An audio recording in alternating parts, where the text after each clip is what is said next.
Bonjour à tous et bienvenue dans Let's Not Play, l'émission où on pose la manette et on s'intéresse au marketing d'un jeu. Parce que oui, c'est ça le concept en fait. Et cet épisode sera consacré à Darkest Dungeon, un petit indé trop kawaii. En du sang, des larmes et des petits cadavres. On va parler de crowdfunding, de triple I, mais avant ça, gros peura qui tâche.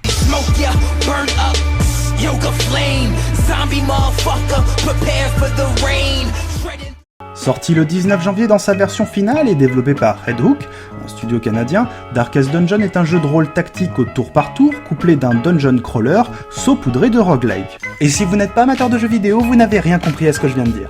Darkest Dungeon, au-delà de son gameplay aux petits oignons sur lequel je ne m'étendrai pas ici, se détache des softs lambda par sa direction artistique incroyable, mélange de comics et d'inspiration Lovecraftienne, une DA qui a sûrement permis au jeu d'être financé début 2014 sur Kickstarter.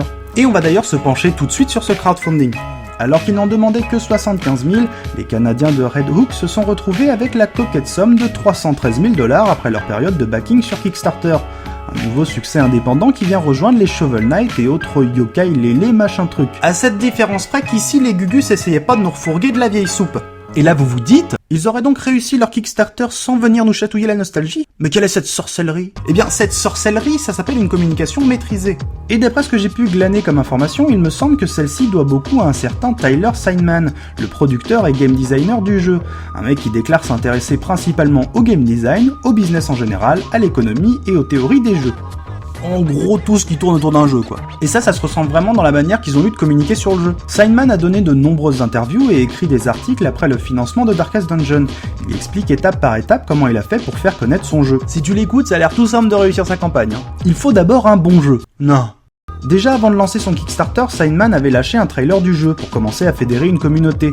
L'esthétique et la voix ambrée du narrateur permettaient déjà de créer une forte différenciation et de toucher des joueurs. Le mec avait compris que pour réussir sur Kickstarter, il fallait exister avant de s'y lancer, et il a donc investi dans un trailer.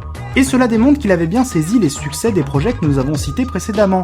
Pour convaincre, il faut que les gens aient quelque chose à quoi se rattacher, que cela soit un brin de nostalgie ou un jeu qu'ils aient déjà l'impression de connaître. Et pour le lancement du Kickstarter, rebelote. Un deuxième trailer est lancé pour faire parler du projet et de la campagne de crowdfunding. Au lieu de simplement dire qu'ils voulaient financer leur jeu, ils commençaient déjà à créer une hype autour. Hype qui a pu être relayée par les sites spécialisés et autres réseaux sociaux. En fait, avec ce Kickstarter, Red Hook montrait déjà un travail avancé, et pas trois pauvres artworks dégueulasses. Et bim, le projet est grassement financé. Genre bien grassement, avec la maillot et tout. Mais les mecs de Red Hook, ils se sont pas dit « Ok, c'est financé, maintenant on fait de la merde ». C'est un an plus tard que le jeu sort en Early Access, ce qui a priori pourrait puer un peu, quand on sait déjà que le jeu était largement financé. Parce que l'Early Access, à la base, c'est aussi un moyen de ramener du pognon pour financer le jeu. Mais toujours dans leur grande maîtrise, Red Hook sort un jeu qui semble pourtant extrêmement fini. Les retours sont très positifs, et même si on constate l'amputation de quelques contenus réservés pour le jeu final, on est très loin de l'accès anticipé salace. Vous savez, ces Early Access tellement dégueulasses que si ton avatar y croise une fougère, il se retrouve avec le cul d'une chèvre en guise de texture faciale. Jusqu'au bout, Tyler Steinman et son équipe ont eu à cœur de proposer un projet solide, en apportant toujours plus que les concurrents. Un Kickstarter complet et déjà avancé, un Early Access qui semble être un jeu fini, et malgré tout, un jeu final qui aura profité de très nombreux ajouts et équilibrages. Dans le jeu final, il y a une espèce de système de cadavres qui fait que le positionnement des ennemis est extrêmement important, et ça fait vraiment partie des mécaniques du jeu. Et c'était pas là au début. Mais pour toujours satisfaire le plus grand nombre, ils permettent de désactiver cette features, pour ceux qui avaient commencé le jeu pendant l'Early Access. Bref, Red Hook a fait les choses très proprement, et ce toujours dans l'optique de proposer un bon produit. Et ça malgré tout, c'est une posture marketing, mais dans le bon sens du terme. Et en tant que salaud de marketeur, j'ai beaucoup d'admiration pour ce mec. Il a mis en place un marketing maîtrisé, mais toujours dans le sens des joueurs. Darkest Dungeon est la preuve qu'on peut communiquer en capitalisant sur son jeu, et non sur la crédulité des joueurs. Et si le jeu a déjà trouvé plus de 700 000 preneurs sur Steam, dont moi, le succès semblait déjà annoncé. Darkest Dungeon a tant été mis en avant par la presse ou sur Steam qu'on pourrait le considérer comme un des dignes représentants de ce que certains appellent les triple I. C'est comme les triple A, mais pour les indés. Et si je ne suis pas fan des acronymes à tout va, je dois avouer qu'à première vue, cette idée de triple I a beaucoup de sens. Parce qu'il faut effectivement constater que les disparités de moyens au sein même du marché indé sont de plus en plus grandes. Prenez un truc comme Xeodrifter et The Witness. C'est tous les deux des indés, mais c'est quand même pas la même limonade. Si Xeo Drifter reste effectivement le petit indé mignon, un truc comme The Witness ayant généré 5 millions de dollars de chiffre d'affaires en une semaine fait beaucoup plus figure de mastodonte, et donc de triple I.